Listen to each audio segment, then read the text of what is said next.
Que Jesus nos ampare, abençoe, que os espíritos protetores desta casa, irmão Erasto, irmã Liz, nos envolvam e nos auxiliem a que tenhamos a palavra bem clara, de forma a entendermos esta parábola de Jesus. Nós vamos utilizar hoje 2 livros. Eu costumo sempre no início explicar, da onde que eu tiro. Então hoje nós vamos ver o capítulo 13, não saiba a vossa mão esquerda o que dá à direita, o óbolo da viúva, que é o item 5 desse capítulo, e vamos falar desse livrinho, uma história contada pelo espírito de Leon Tolstói, que foi um escritor russo, mas aqui já desencarnado.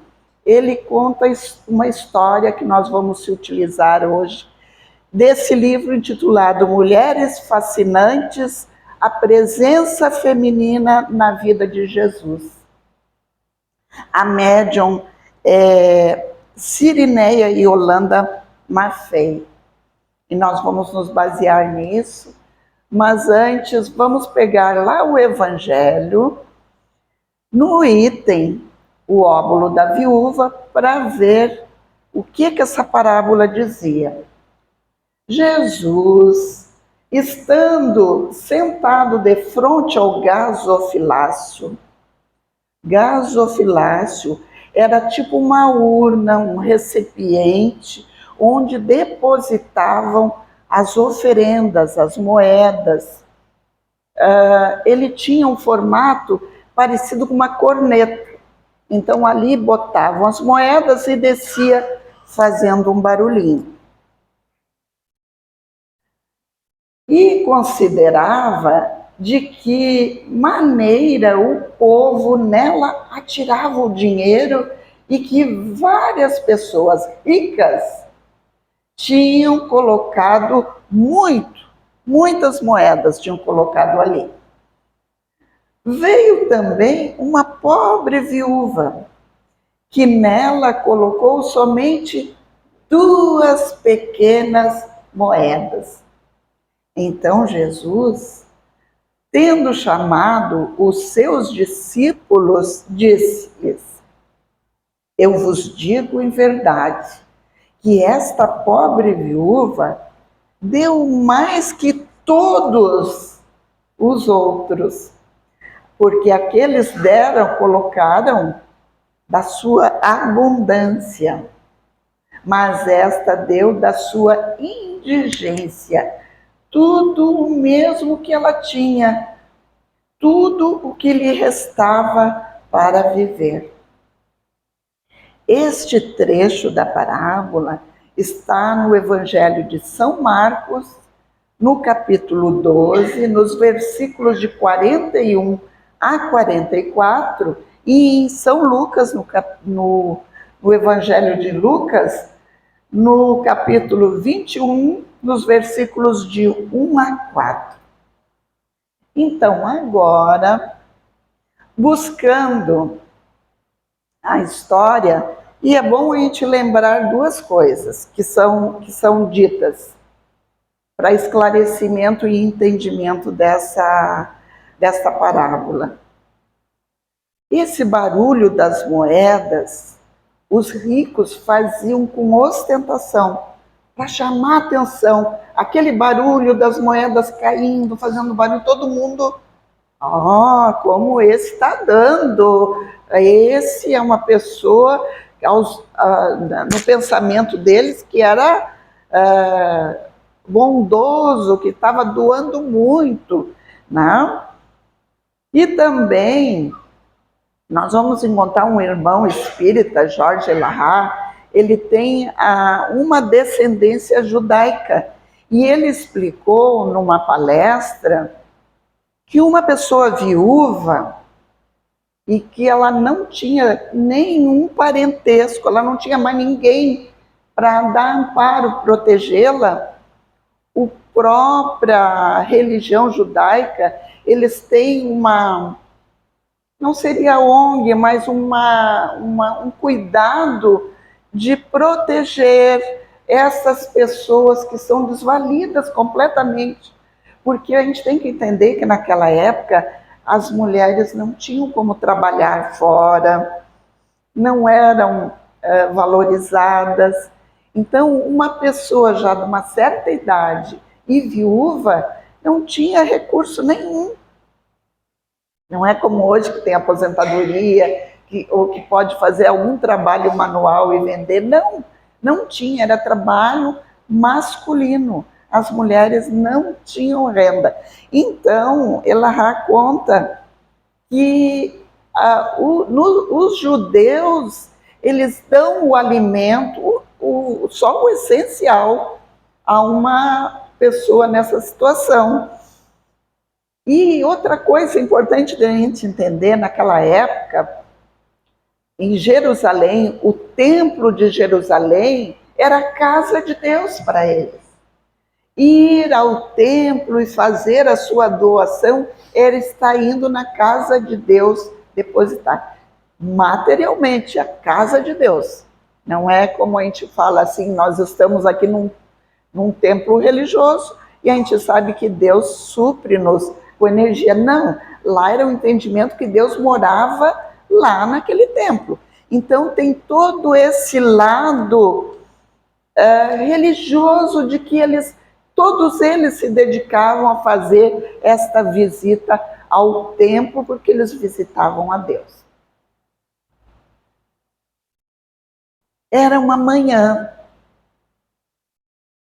o sol já estava quente, como um dia que nem hoje. As caravanas já chegaram cedo.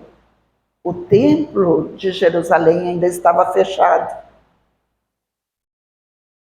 Uma jovem de aspecto lindo, exuberante, mas jovenzinha, uma menina moça, acompanhava a sua vozinha, uma velha viúva. Elas tiveram acompanhando uma caravana com grandes dificuldades até chegar a Jerusalém. Essa caravana parou numa rua lateral próximo ao templo.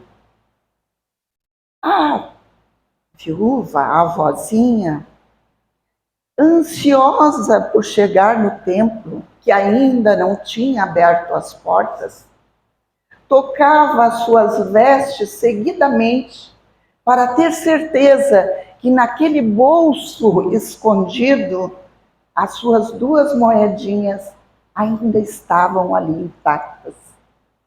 Ela estava ansiosa. Ia realizar o seu sonho de entrar na casa do Senhor e depositar a sua oferenda, a sua oferta a Deus.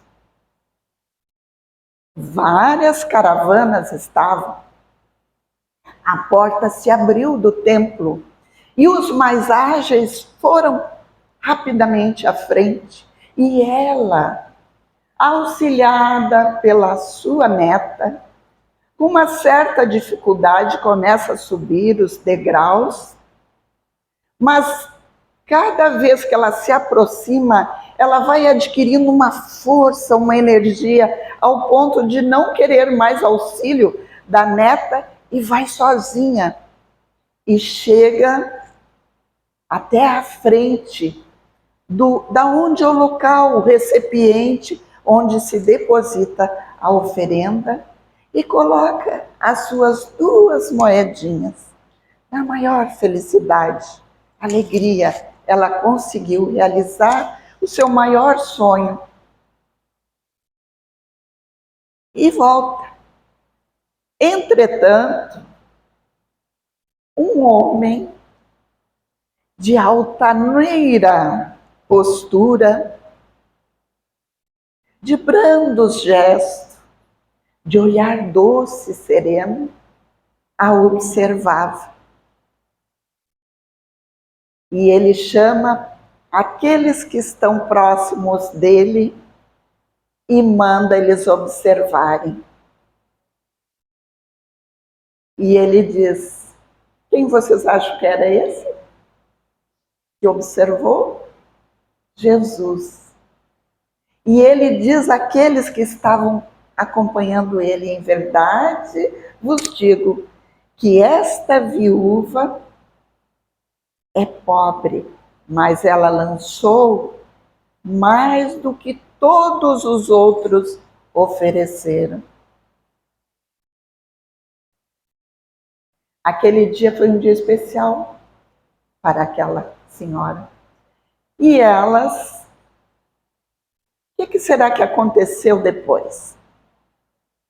Elas retornaram ao local onde estaria a caravana. Entretanto, como a viagem foi muito cansativa, todos da caravana seguiram para uma hospedaria para se alimentarem, dormirem, descansarem e no outro dia de manhã seguir viagem de retorno, voltarem para as suas casas. Mas a avózinha, a viúva pobre e a sua neta não tinham mais um dinheiro. Resolveram dormir, pernoitar naquele carroção que estava ali, que era o que elas iam retornar para a sua aldeia. Sentam-se ali, se acomodam e dividem um pão já envelhecido, endurecido. A menina, a moça, estava muito feliz de ver a avó realizando aquele desejo, né? Então elas comeram aquele pãozinho e ela recolheu de uma fonte de água bem cristalina e pura, que era bem próximo de onde elas estavam, água. Tomaram aquela água, comeram aquele pãozinho e adormeceram de mãos dadas, vendo o céu estrelado. Quis o destino que naquela noite, em que o céu estava límpido, estrelado, o espírito da viúva partisse para a espiritualidade. Amanheceu, a neta acordou e se desesperou ao olhar a sua avó, que com um sorriso nos lábios havia partido, não estava mais no plano terreno. Tristeza, comoção, dor no seu coração. Ela foi criada por esta avó, porque a mãe falecera muito cedo e o pai a abandonara, não quis assumir o compromisso da criação da filha. A avó a criou. E esta avó a criou dentro de princípios muito retos, corretos, as coisas como é que deviam ser. O pessoal da caravana ajudou nos serviços fúnebres, mas eles estavam apressados. Tinham que resolver logo e retornar a viagem de volta à sua aldeia. Terminado o enterro, voltando, a menina estava muito entristecida. Uma jovem, recém chegando na juventude, linda, com roupas simples, mas bem limpas, bem cuidadas. Ela notou que o grupo seguiu rindo, conversando, falando das coisas das suas existências, das coisas que eles tinham por fazer e resolver. Ninguém mais estava preocupado com o que aconteceu. E ela, em lágrimas, entristecida, foi ficando para trás. vendo o pessoal indo na frente, conversando e indo, não se deu conta que quando passavam por uma rua meio perigosa, de aspecto escuso, umas mãos fortes a agarraram, um pano tapou a sua boca e a levou para ali. Ela lutou, esperneou, ninguém ouviu. Eles seguiram, ninguém viu a necessidade da qual ela estava passando. Ela começou a sentir uma falta de ar muito grande, porque aquele pano lhe cobria a boca e o nariz, e tudo foi ficando escuro e ela desmaiou. E esse desmaio foi longo. Ela acordou, já estava começando a escurecer, já era bem de tardezinha. Ela se assustou ao ver que as suas roupas estavam rasgadas, ela tinha uma dor no seu baixo ventre, e nesse momento ela percebeu o que tinha acontecido com ela. Ela se desesperou mais ainda, porque a avó dela foi sempre a sua protetora, ela foi sempre muito bem cuidada, e ela vivia numa vila onde todos cuidavam, zelavam uns pelos outros. Como que em Jerusalém, uma cidade que é tida como santa, foi acontecer isso com ela? Ela chorando, vai caminhando até o templo e já começou a anoitecer. Ela achou uma pedra no canto, ali ela se acomodou, e mesmo com tanta dor e choro e tristeza, ela, sem saber o que ela ia fazer da vida dela, ela adormeceu. Passou a noite, era madrugada, ainda não tinha bem amanhecido o dia, quando um servidor do templo a acorda a pontapés, sabe, querendo saber que falta de respeito dela e está ali naquele lugar onde era uma casa de Deus.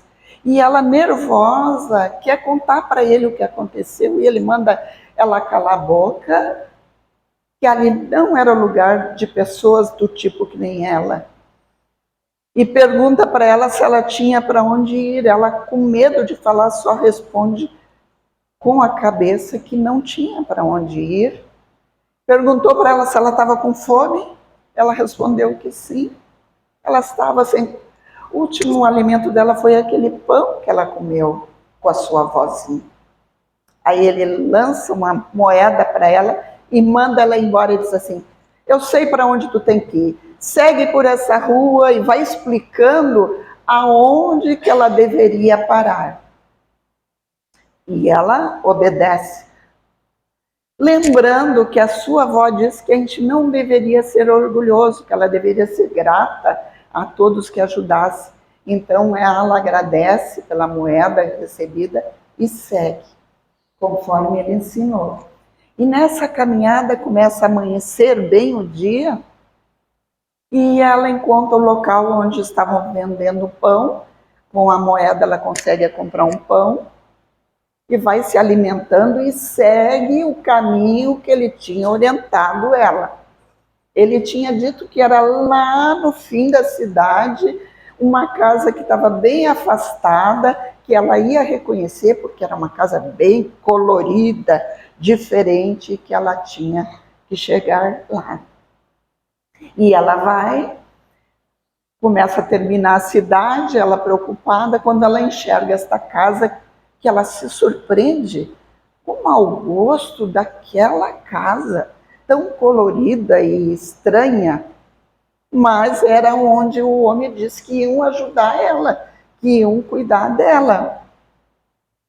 E ela chega e a porta está aberta, e ela entra pela porta, meio assustada, e acha muito estranho as cortinas de seda vermelha, umas poltronas, uns triclínios a tipo romano na sala, e ela fica olhando aquilo, um cheiro de vinho, um cheiro de perfume, que lugar estranho.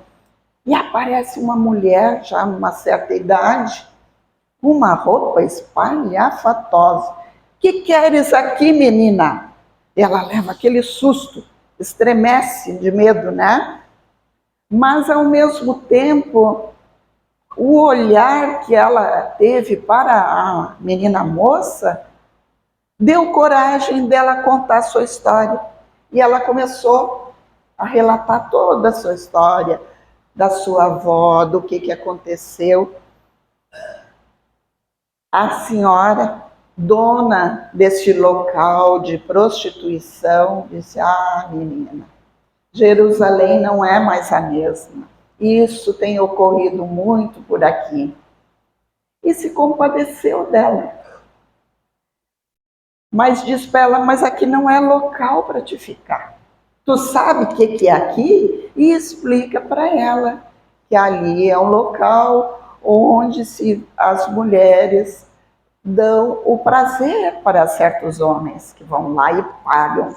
Ela disse que não era isso, que ela queria trabalhar, que ela podia cozinhar, lavar, limpar, fazer todo o serviço da casa. E aí a senhora pensou, ela devia estar precisando, né? Ela disse assim: não, tem uma ideia. Tu vais usar um véu negro que te cubra todo o teu corpo e nós vamos dizer que tu sofreu umas queimaduras horríveis e que é deformado o teu rosto, que tu usa o véu para não ofender os outros que vão te enxergar desse jeito. Ela ficou agradecida, beijou a mão da senhora e a senhora: vai fazer o trabalho, já encaminhou ela, porque nos fundos tinha um quartinho onde ela ia fazer o serviço e poder dormir lá. Ela disse: não vou poder te pagar. Tu vai ganhar a estadia, a comida, e se sobrar umas moedas, eu te dou. E ela mesmo assim agradeceu e saiu, e a senhora disse: nossa, eu estou ficando velha e sentimental para estar dando guarida para esse tipo de situação. Começa uma nova vida para essa moça. O nome dela, Rebeca. Rebeca, a neta da viúva. E ela começa a se destacar, porque ela era muito aciada, a comida dela era maravilhosa, todos gostavam. Inclusive aqueles que iam lá visitar a casa, né? E ela pensava, trabalhando lá, que será que a sua vozinha ia aceitar que ela estava lá? Ela estava sendo correta, ela trabalhava direito, ela estava fazendo tudo conforme sempre a sua voz ensinou, mas ela tinha esse medo de se estaria cumprindo com tudo que a sua avó sempre lhe ensinou. Aí, um certo dia, um senhor de boas posses mandou chamar ela, agradeceu pelo alimento que ela fez, gostou muito da sua comida e lhe deu uma moeda de gorjeta. Ela agarrou aquela moeda e na mesma hora ela lembrou da avó, da doação, do templo de Jerusalém, e mentalmente ela disse: já sei o que eu vou fazer com essa moeda. No dia seguinte, ela, após preparar todas as suas tarefas, ela vai ao templo fazer a sua doação. Quem estava lá vendo ela fazer a doação? Jesus. Jesus, ao verificar que ela entra no templo com aquele véu negro cobrindo, olhou e a reconheceu. Chama Pedro e diz para Pedro assim: vou ler como está no livro. lírios de extrema alvura e doce perfume emergem dos charcos. Querido companheiro, em vão os ventos e a chuva os balançam, e neles, tentando respingar a lama fétida, continuam lindos, belos e puros, altaneiros, exalando inigualável aroma, alegrando e confortando corações. Jesus se aproxima dela. Jesus, com a voz enérgica, mas doce, meiga, fala assim para Rebeca: Rebeca, seja bem-vinda entre aqueles que foram escolhidos para divulgar as verdades do meu Pai. Vem conosco, pois precisamos conversar. Comerás o nosso pão e partilharás do alimento da alma. É chegada a hora em que, apesar da tua pouca idade e da tua suposta fragilidade, assumirás a missão escolhida pelo teu espírito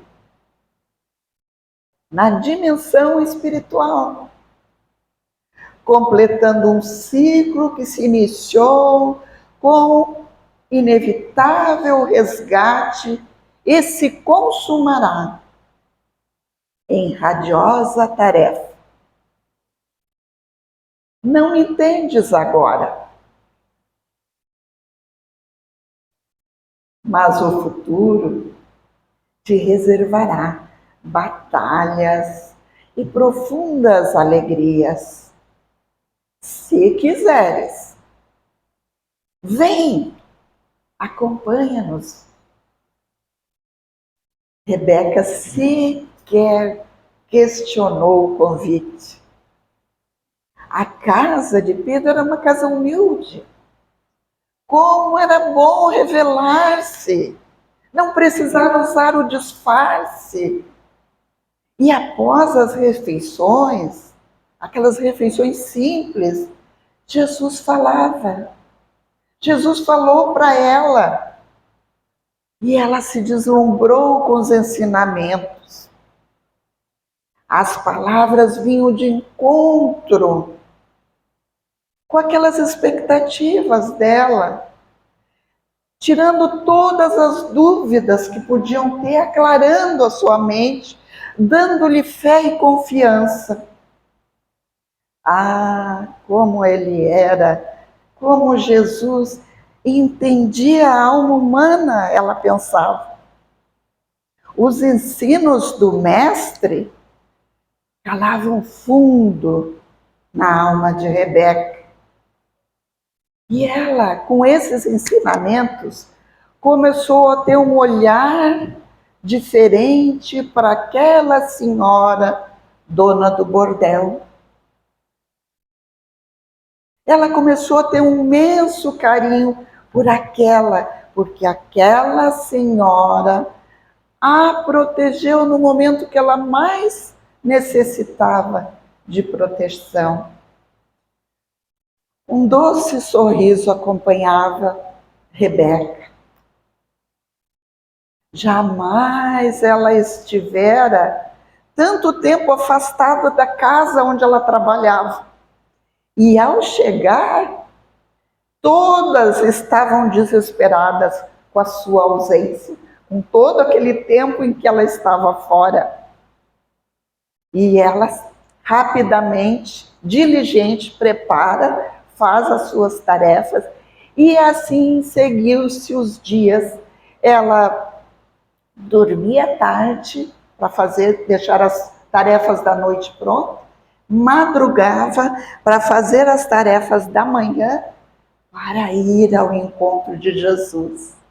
Jesus a havia avisado que ia ser um tempo curto que eles iam estar juntos. Ele tinha que seguir por outras paragens. Ah, que tempo maravilhoso! Impossível de descrever esse convívio com Jesus e o crescimento espiritual de Rebeca. Ela escutou a última orientação que Jesus lhe deu. Ele lhe disse: trabalharás como minha discípula, meiga Rebeca. Doarás mais que a moedinha deposta naquele dia no gasofilaço. Doarás o teu coração. E esses dias que ela teve próximo de Jesus, ela foi assimilando, mas ao mesmo tempo ela questionou Jesus, como que tudo o que ele dizia era como se ela estivesse relembrando, como se aquilo já existisse dentro dela e que Jesus dizia e ela sabia que o que Jesus dizia era verdade, era assim mesmo. E aí Jesus explica da programação espiritual, de tudo aquilo que nós, antes de encarnarmos, nos preparamos para exercitar nesta vida. E Jesus a prepara, se despede dizendo: não mais me verás com os olhos da carne. As profecias se realizaram. Jesus foi crucificado. Estamos no ano 33. Ao saber da notícia, ela sai correndo pela rua e chega ainda a tempo de ver o suplício de Jesus. Nós sabemos que a grande maioria dos que estiveram aos pés de Jesus eram mulheres. E Rebeca era uma destas. Jesus um dia disse para ela assim: Rebeca, as criaturas são como crianças na infância espiritual e vezes sem conta agem com inconsequência. Precisarás coisas que presenciarás coisas que te magoarão e terás que viver com elas sem perder a tua serenidade. Jamais te afastes do convívio social. Muito embora não concordes com os desmandos, os erros, silencia, aguardando pacientemente a hora do despertar dos adormecidos espíritos. Não te preocupes, a cada dia basta a sua carga, e tudo virá a seu tempo e na medida exata. Ama, espera, confia e trabalha. Eita conselho bom que Jesus deu para ela. Ela volta e esses dias, após os primeiros dias, foi de profunda tristeza. Quanta saudade, quantas lembranças daquele pequeno período que conviveu com Jesus, mas que encheu a sua vida de razão da existência, né? E lá no bordel?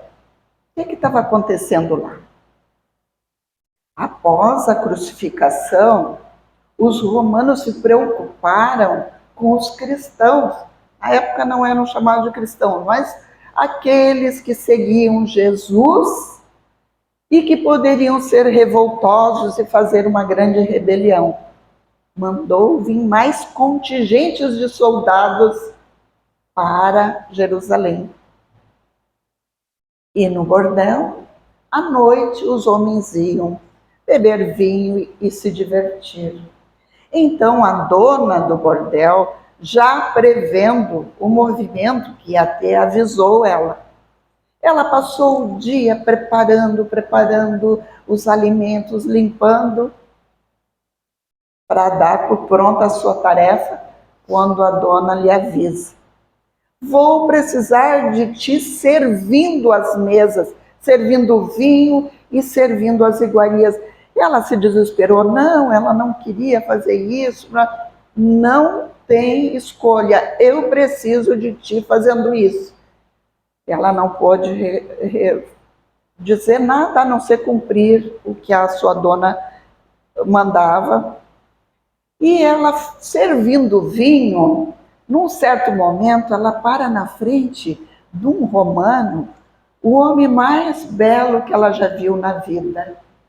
Ele tinha os olhos verdes, um porte, e ela se apaixonou à primeira vista.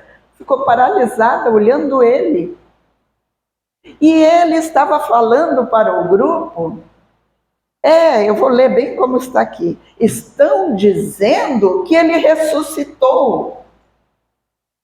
Provavelmente histórias desses seus seguidores.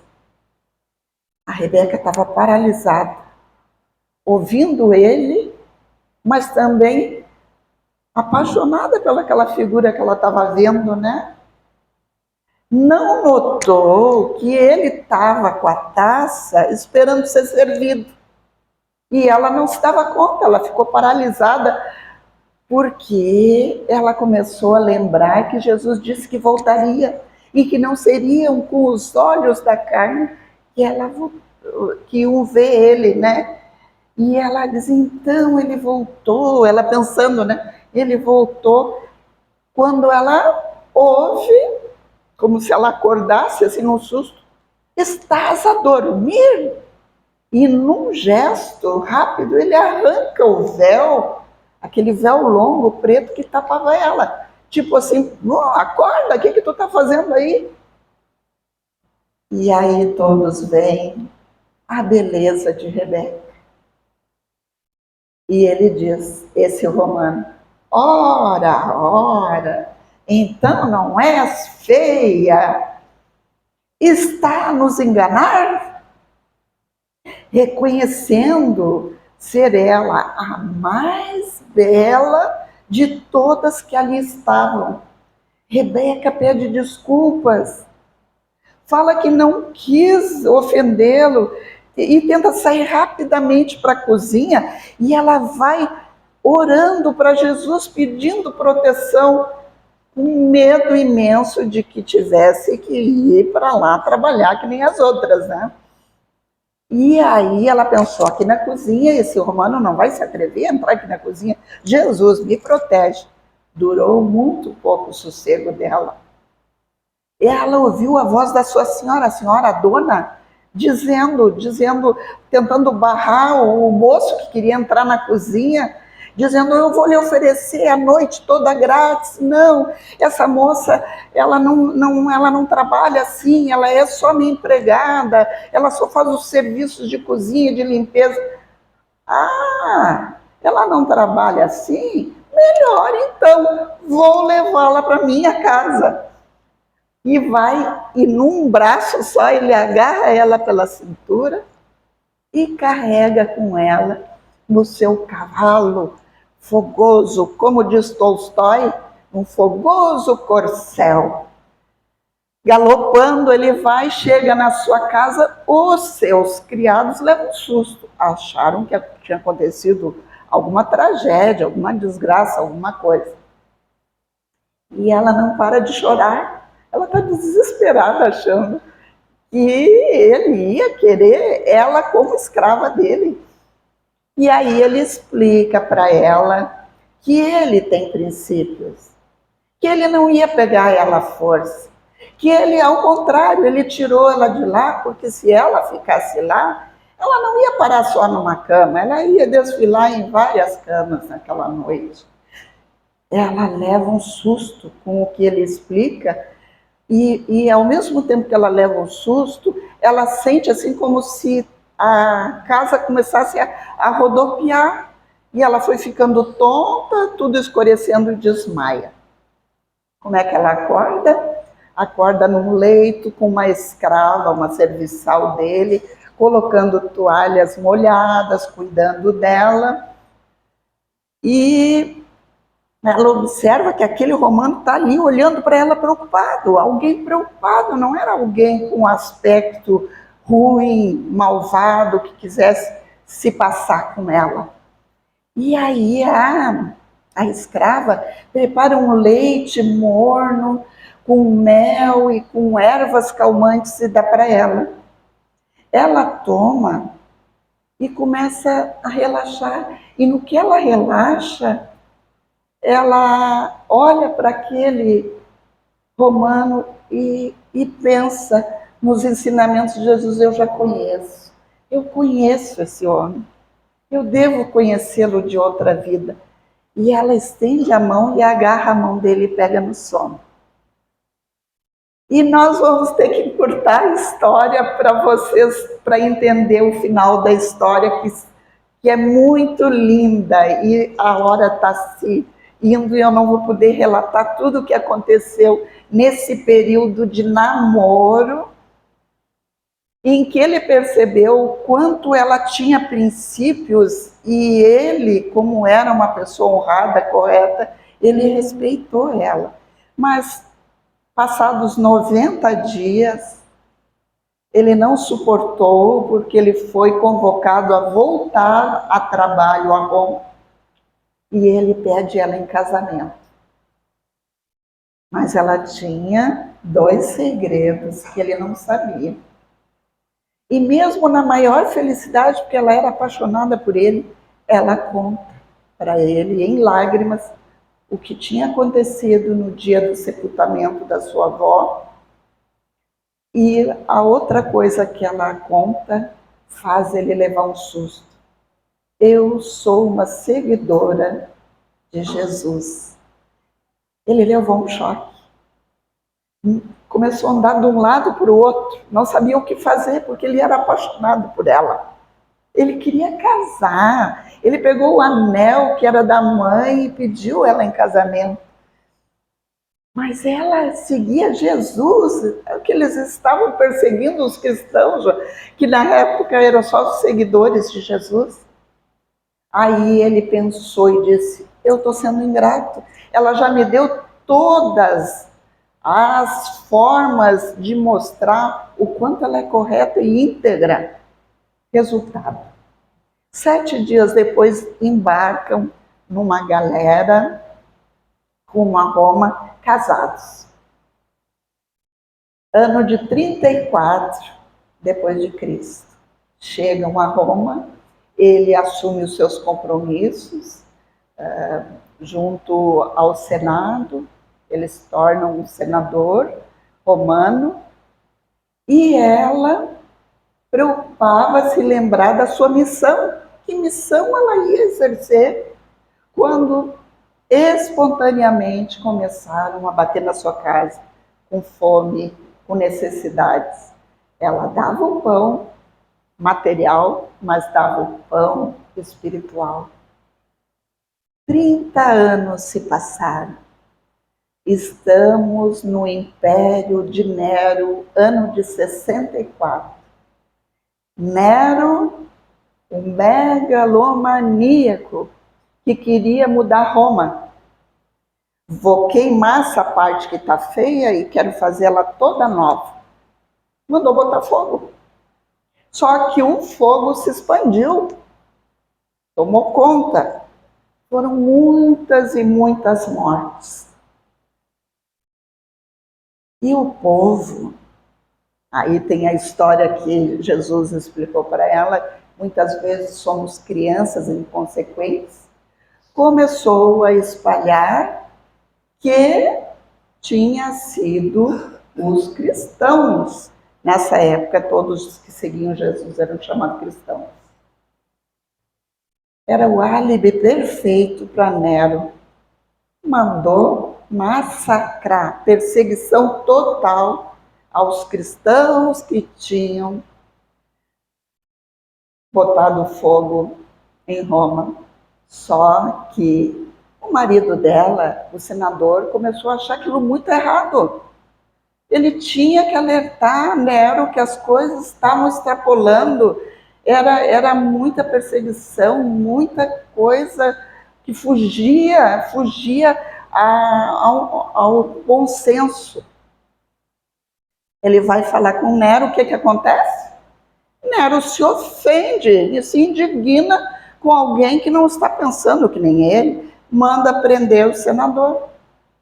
Lá preso na masmorra, a cela em frente a dele está uma figura conhecida nossa, Paulo. Paulo já estava preso e ele observou numa noite onde, quando eles colocaram as tochas num suporte, ele observou que a cela de Paulo era limpa, tudo ajeitado. Ele tinha assim arrumado algo tipo uma cama em que ele estava sentado, tinha um caixote que ele fazia de mesa com os pergaminhos ali. E, para surpresa dele, Paulo abre a cela, chega na dele e diz: vem comigo. O cadeado com o correntão cai, sem ele entender como é que aquilo aconteceu, e eles seguem pelos corredores aonde estão os cristãos que no dia seguinte iam ser martirizados. Lá ele faz uma prédica, uma palestra para todos, dando bom ânimo, falando de Jesus, do futuro espiritual. E pela primeira vez aquele senador acha as palavras tão justas, tão claras. Mas esse é Jesus, é isso que ele falava? Começou a se admirar. E ao terminar a preleção do Paulo, ele ouve um canto que predomina com vozes femininas. Só que nessas vozes femininas, uma se destaca. E ele ouve aquela voz é muito familiar. E ele se dá conta que é Rebeca. Rebeca havia sido presa junto com os cristãos num dia que estavam estudando o Evangelho. Rebeca se aproxima da grade, faz um carinho na cabeça dele, orienta ele das coisas que viriam a acontecer, explicando para ela que ela estaria dando o testemunho dela a Jesus, que ele a se conformasse, que ele aceitasse Jesus, mas que ele chegasse em casa e que ela sabia que de alguns dias ele ia ser solto, que ele chegasse para os seus filhos e dissesse que ela era cristã. Dia seguinte, o terror.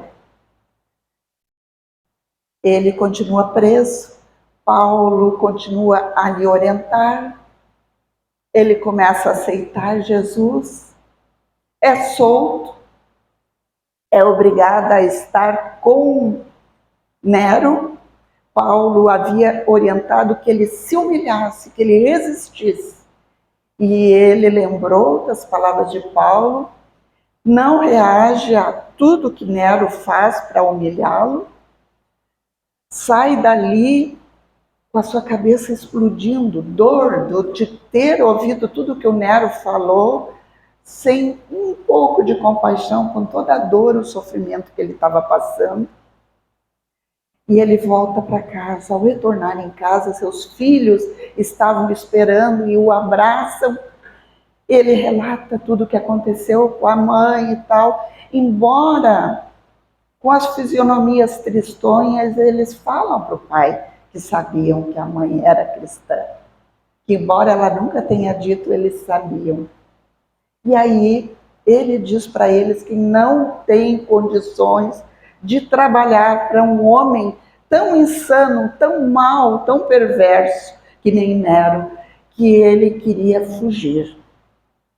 E uma semana depois, numa nau, numa galera bem veloz, com seus baús, com tudo que eles puderam arrecadar, porque eram família muito rica, poderosa, fogem para o Oriente, o pai e os seus filhos. No Oriente, fundam igreja e lá disseminam a doutrina de Jesus. Essa é a história de Rebeca. Ela, em espírito, esteve acompanhando todo o desenvolvimento e essa sequência de vida. Os filhos casaram, foram felizes, o pai envelheceu junto com os filhos, trabalhando por Jesus. E o que o óbolo da viúva traz para nós? Nós precisamos adoar o nosso coração, os nossos sentimentos, o nosso tempo.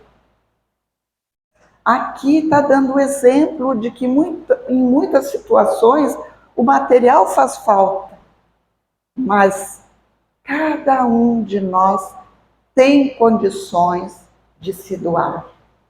Não vamos perder a oportunidade nesta existência de amar, de perdoar, de servir e de trabalhar.